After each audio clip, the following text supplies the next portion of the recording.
Donc, bonjour, je m'appelle Vincent Miller, je suis aujourd'hui pour Mac Québec au WWDC.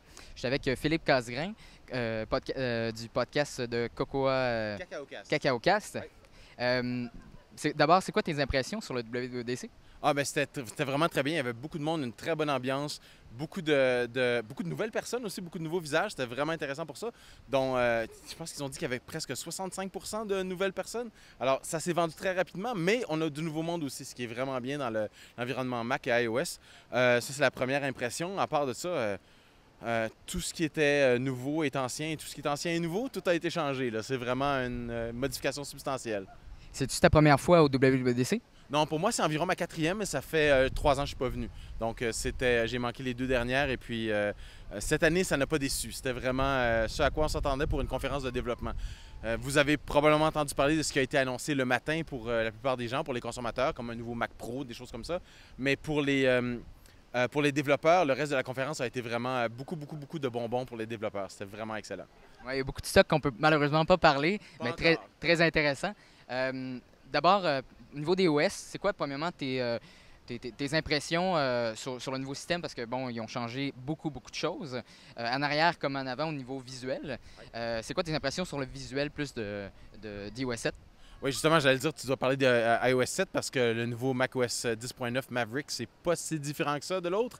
Mais pour iOS 7, rappelez-vous, en quoi c'est en 2007 l'iPhone a été annoncé? C'est ça, 2007? Eh bien, en 2007, les téléphones n'avaient pas d'interface tactile, ou enfin, il y en avait une, mais c'était vraiment pas extraordinaire. Alors, tout a été chamboulé du jour au lendemain par Apple. Bien là, ils viennent comme de refaire la même chose. Alors, c'est très effrayant, mais très excitant aussi parce que ça nous permet de penser à toutes les nouvelles possibilités, toutes les nouvelles présentations qu'on va pouvoir faire, toutes les nouvelles applications qui vont être magnifiques, qui vont apparaître dans le système.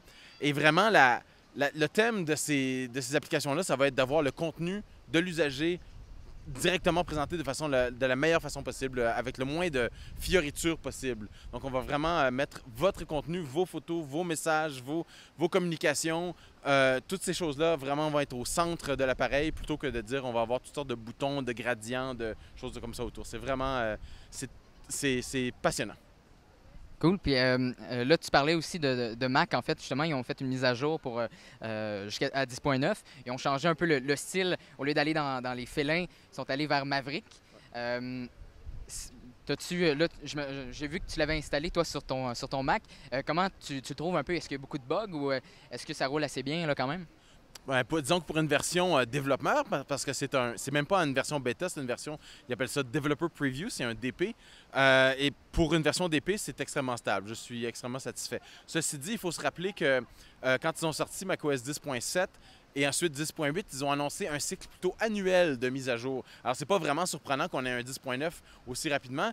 Il est un petit peu en retard par rapport à ce qu'ils disaient, mais c'est quand même, ils doivent être sur un train continu de faire des mises à jour. Alors, il y a beaucoup d'améliorations à l'interne qu'on voit quand on développe pour. Peu de différences à l'externe, peut-être des petites touches ça et là que vous allez remarquer, mais au niveau stabilité, rien à redire, c'était vraiment bien. Et puis, il y a un nouveau Xcode qui va avec aussi. On peut dire qu'il existe un nouveau Xcode, on peut pas donner plus de détails que ça, mais vraiment beaucoup appris dans les 4 dernières années, des modifications, des erreurs qu'ils ont fait, des erreurs qu'ils ont réparées, c'est vraiment fantastique. Bon, ben, intéressant. Merci beaucoup, Philippe.